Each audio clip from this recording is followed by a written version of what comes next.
But, Michael, it's funny we showed that clip, and we're about to bring in Herm in a second, because it was around that time when a young knucklehead reporter from the Boston Globe who was covering the NFL, was dispatched to various locations throughout the league. And when I tell you Herm Edwards not only put his arm around me, but brought me in his office, put me up on game, as we like to say, schooled me on football, on life, and we have maintained a relationship ever since. I got to call him colleague at ESPN for a long time. So it is really a pleasure to talk to you, Coach. And I'll start off by saying just thank you for everything you meant to me in my career over the years, man. It's really good to see you doing well. Well, it's good to see you both, and thank you, Michael, for your kind words. And when you just mentioned the clip, I haven't said the clip. I said the clip one time. That was obviously the day that I said it. But residuals come along with clips. There you go. So my wife is collecting residuals, man. That's all I can tell you. She's collecting residuals. She's fired up, so it's okay. Awesome. You still got that sense of humor. How are you doing? Let's start with the family, because nowadays you got to start with that. Everything that's going on in our society and the pandemic in particular. How are you and your family doing?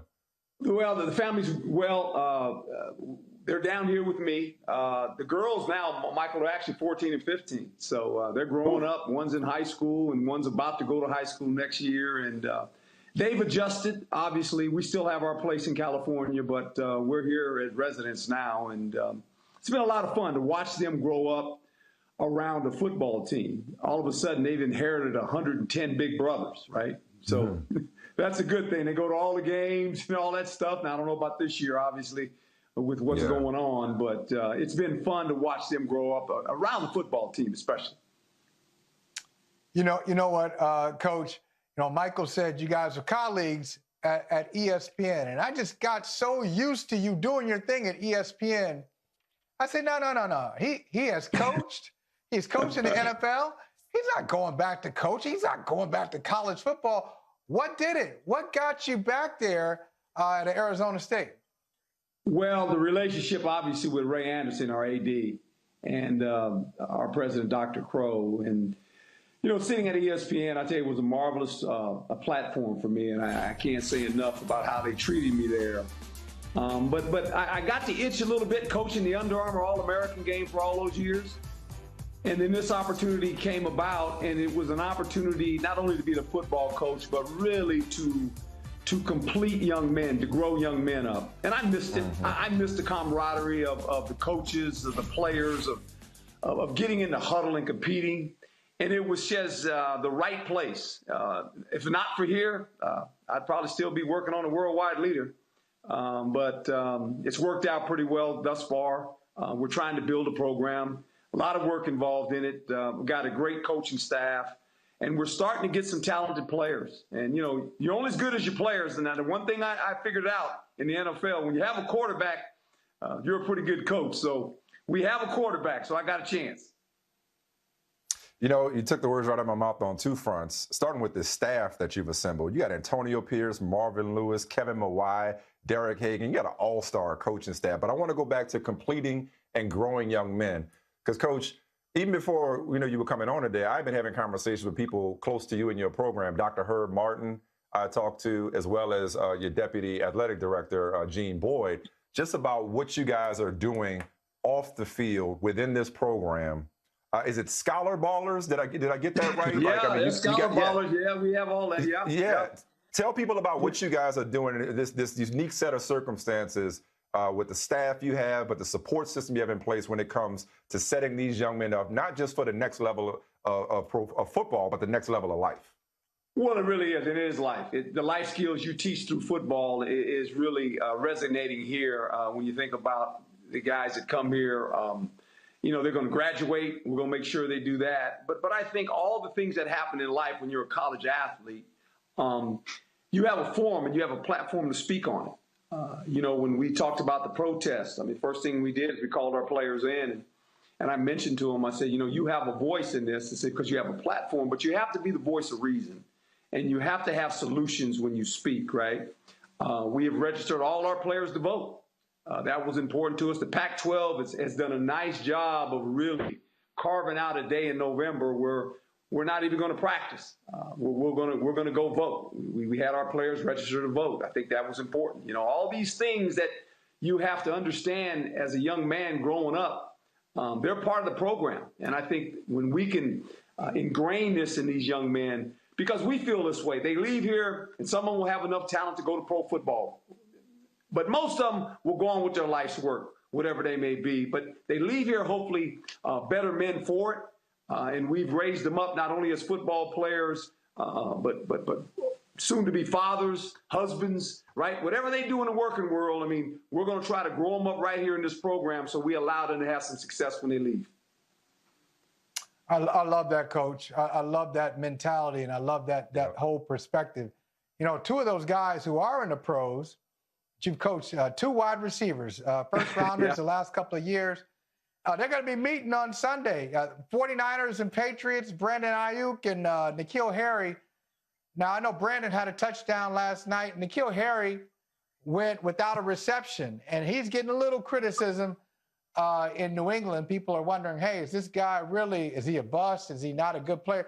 What do you think is going on with him? Is he in the wrong offense? You know, what's going on with N'Keal Harry from what you can see? Well, first of all, Captain America is no longer there, right? And so Cam Newton's coming in. And, you know, now Cam Newton's a fabulous football player. Now, I'm a Cam fan as well. But with that being said, the offense all of a sudden has changed dramatically with Cam playing quarterback and N'Keal. And I think, you know, it's like anything else, quarterback and receiver working together, that helps as well. And so I just think, you know, it's going into his second season. He's a strong-willed guy, very talented player.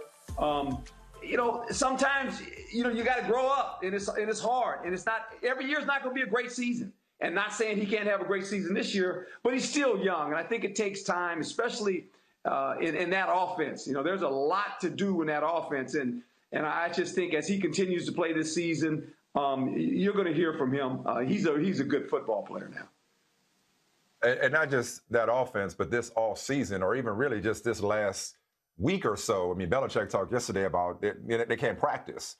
So pivoting to your program, Coach, you guys, November 7th, y'all starting at USC. Can you describe for us, like, the readiness of your team right now, your preparation? I mean, how do you prepare for something, you know, have a structure, routine where, you know, this is unprecedented, Coach. So where is your team right now in terms of its preparation? Well, I think we got, 2.5 weeks left. But emotionally, we're excited about playing. I mean, you can anticipate that. But now it's more of being in shape to play. And I think any team that started out this season, whether it was the NFL or college teams that already started before we have, the first thing you realize is those first couple games, no one really is in football shape per se, because you haven't played, right? And so that's going to be the big deal, I think, when we start our season off. Now, there's only 6 games, and every game is in our conference, which is which is a tough conference. We beat each other up, and we've got a very, very good team that we're playing against. I mean, one of the most talented teams in our conference is USC, and they have a vaunted offense. They have a lot of good players on defense as well. So, you know, we've played them twice since I've been here. And the total score of both those games, win or lose, has been 8 points. So both games have gone down to the fourth quarter, and who can hold on. So this is going to be quite a game for us. You know, Jaden Daniels, our quarterback, did not play against USC last year. He was injured. So he's going back home. He's going to go in the Coliseum. Sad thing about it, not many folks will be in the Coliseum except the players. So that's going to be interesting. Yeah, right. Hey, Coach, I had a couple quick questions for you. Now, I am not really into trivia, asking people trivia questions, but I think you might be able to handle this one. Okay. The New York Jets right now are 0-6, and the organization is struggling a bit. I'm just wondering if you could think of the last head coach of the New York Jets to win the AFC East. I'm just wondering if you know who that guy is. Yeah, I kind of know how that works, right? And well, we you know, it's kind of interesting you say that, because we started out bad. We were 2-5, believe it or not, and we ended up winning the division. And that was the whole how you introduced me. That was that speech. right? That was that speech. And we ended up winning the division, got on a run, and had a really good football team. Had a good quarterback in Chad Pennington, and had a veteran team. And Kevin Mawai was a part of it. Curtis Martin was our running back. We had a really good defense as well, and played good. I mean, I really enjoyed my time in New York, to be quite honest. But then again, I got traded to Kansas City, but things kind of just happened. But I really enjoyed very few coaches can say myself that in New York. Huh? Very few coaches can say that, Michael Holley, that they got traded for a draft pick. Got traded. Yeah, they traded. It is what it is, you know. But, I'm wondering, Coach, when you look at the Jets, yeah. And look, hey, I don't know if they still owe you money. They probably don't owe you money anymore. So just tell us. You can tell us everything. No. If you had to advise somebody, like a young coach, let's say Michael Smith wants to get into coaching. He's going to be the head coach of the New York Jets. What would you say? What's the advice? Coaching in New York is different. Coaching with the Jets is different. What's the advice for success in that situation? Well, I think the one thing you have to do is the players, you have to earn the players' trust at any level of coaching. And that comes with being consistent. And when they're in a situation like they are now, and they've got some veteran coaches on that staff, you got to provide players with hope. They have to have hope. I mean, that energizes everybody. And I've been in those situations, trust me, where it's tough, man. I mean, we went through that when I was with Kansas City after my first year getting into the playoffs, and the next 2 years weren't very good. We didn't have a quarterback, obviously, a lot of things. We were trying to build a team with young players. But they're close. I mean, they're still competing. The game last night, I believe it was yesterday I watched, it got away from them in the first quarter, in the first half, but they came back and they had a chance. And so that says something about how they're playing now. And now people in New York will say, well, they've quit. They haven't quit. Professionals don't quit. What they lose energy and they lose hope. Energy is a powerful word now. And hope gives them energy. How can you provide them hope? And I think if they could just get off to a good start, and lead a game for a little while, because that would give them some hope. There's a lot of football left. And, they're professionals. And they know this, that when they walk on that field, regardless of what the score is or how many games you won or lost, that's your resume. You write your resume every time you put it on tape as a professional football player. You have an obligation. Yeah. You have an obligation to be a professional football player and to play up to your ability. Because remember, you are actually performing for 31 other teams. That's how it works. Yep. I remember there was one year, Coach, would you go through 4 quarterbacks in New York one year? Oh, yeah. Five had five. Five. There you go. I mean, you've seen it all. I mean, you coached, in New York during 9/11. You've seen it all and been there, done that, got the T-shirt, as they say. Yes. But this challenge right now in this pandemic, when it comes to social distancing and testing and COVID and opt-outs and even just, the ups and downs, even if y'all would have a season in the Pac-12, coupled with the political climate that we're in, you mentioned all your players are registered to vote. How would you compare this current challenge that you're experiencing at ASU with everything else you've seen and experienced in your football career? Well, nothing comes close to this. And you're right, I was involved in the 9/11 situation.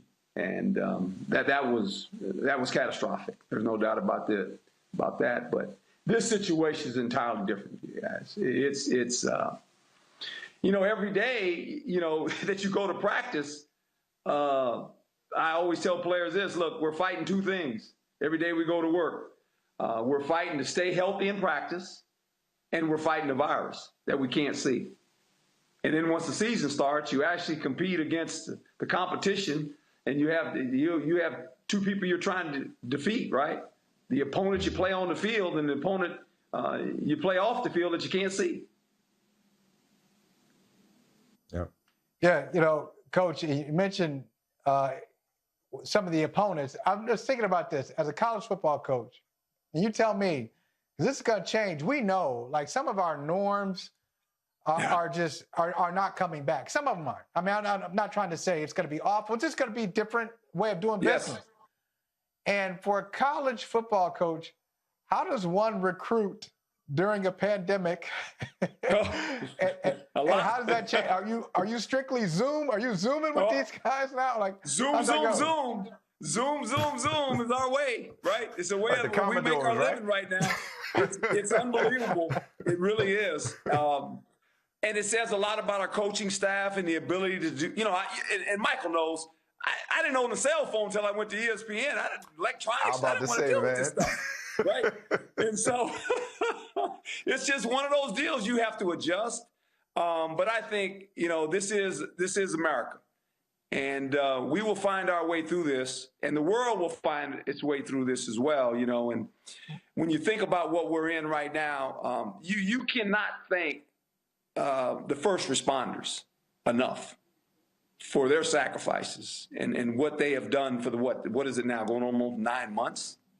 Yeah. Can you imagine their life? They're dealing with this.